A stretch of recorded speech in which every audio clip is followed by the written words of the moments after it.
Hello friends, welcome to my channel. இன்றைக்கி நம்ம கிராமத்து ஸ்டைலில் அரைச்சி வச்சு மீன் குழம்பு செய்கிறது எப்படி அப்படின்னு பார்க்க போகிறோம். நீங்கள் இப்போ தான் என்னுடைய சேனலை முத பார்க்குறீங்கன்னா மறக்காமல் என்னுடைய சேனல் சப்ஸ்கிரைப் பண்ணுங்கள். அப்படியே என்னுடைய வீடியோ லைக் பண்ணுங்கள், உங்கள் ஃப்ரெண்ட்ஸ் எல்லாருக்கும் ஷேர் பண்ணுங்கள். நம்ம இன்றைக்கி செய்ய போகிறது கிராமத்து ஸ்டைலில் அரைச்சி வச்ச மீன் குழம்பு. இந்த மீன் குழம்பு செய்கிறதுக்கு நம்ம என்ன பண்ணணும்னா, ஒரு கடாயில் எண்ணெய் வச்சுக்கணும். அப்புறம் கொஞ்சமாக சின்ன வெங்காயம் போட்டுக்கோங்க. இது நம்ம அரைச்சி வச்சிட போகிறோம். அதனால் ஈஸியாக இருக்கும், குழம்பு கெட்டியாக வரும். அப்புறம் வெள்ளை பூண்டு போட்டுக்கோங்க. இது நீங்கள் அரைக்கிறதுக்கு கொஞ்சம் நேரம் ஆகும், பட் ஆனால் அரைச்சி வச்சிட்டிங்கன்னா இந்த குழம்பு ரொம்ப டேஸ்டியாக இருக்கும். இன்றைக்கி சாப்பிட்றத விட இதை 2 நாள் வச்சு நீங்கள் சாப்பிட்டிங்கன்னா ரொம்ப டேஸ்டியாக இருக்கும்.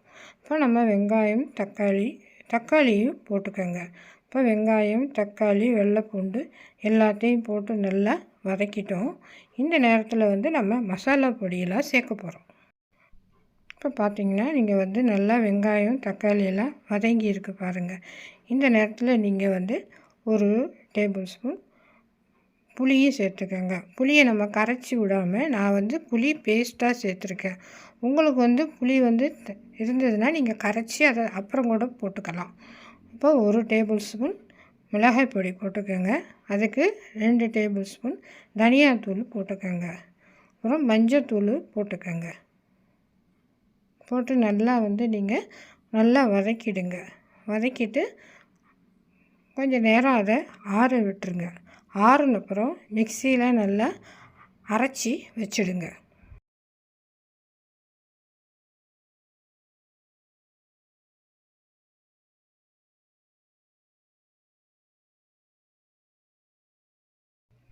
பாருங்கள், நம்ம நல்லா மிக்சியில் இதே மாதிரி கிரேவியாக அரைச்சி ரெடியாக வச்சுக்கோங்க. இதுக்கப்புறம் நம்ம குழம்பு தாளிக்கலாம் வாங்க. நம்ம மீன் குழம்பு வைக்கிறதுக்கு எப்போயுமே நல்லெண்ணெய் யூஸ் பண்ணிங்கன்னா ரொம்ப டேஸ்டியாக இருக்கும். அதனால் கொஞ்சம் நல்லெண்ணெய் தாராளமாக விட்டுக்கோங்க. அதுக்கு நான் வெந்தயம் போட்டிருக்கிறேன். வெந்தயம் தாளிச்சிங்கன்னா நல்ல வாசனையாக இருக்கும். அப்புறம் கொஞ்சமாக சின்ன வெங்காயம் போட்டுக்கோங்க. சின்ன வெங்காயம், கருவேப்பிலை எல்லாம் போட்டு தாளிக்கணும். தாளித்து நல்லா வதக்கிடுங்க. இப்போ பாருங்கள், நல்லா வெங்காயம் நல்லா வதங்கிடுச்சு. இந்த நேரத்தில் நம்ம கொஞ்சம் இன்னொரு 5-6 பல் பூண்டு சேர்த்துக்கலாம். பூண்டு சேர்த்தோம்னா குழம்பு நல்லா வாசனையாக இருக்கும், டேஸ்டியாகவும் இருக்கும். இந்த மாதிரி பூண்டும் போட்டு சேர்த்துட்டு நல்லா வதக்கி விட்டுருங்க.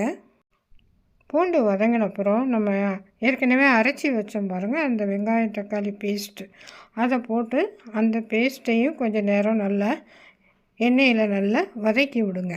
அப்போ தான் குழம்பு நல்லா வாசனையாக இருக்கும். இந்த மாதிரி நல்லா எண்ணெய் பிரிஞ்சு வர்ற மாதிரி நல்லா வதக்கி விட்டுக்கணும். அப்புறம் நம்ம மிக்ஸி ஜாரை கழுவணும் பாருங்கள், அந்த தண்ணியை எடுத்து ஊற்றிக்கலாம். உங்களுக்கு குழம்பு எந்த அளவுக்கு வேணுமோ அந்த அளவுக்கு நல்லா தண்ணி ஊற்றி ஒரு நல்லா கொதிக்க விட்டுருங்க. நல்லா பச்சை வாசனை போகிற வரைக்கும் அது நல்லா.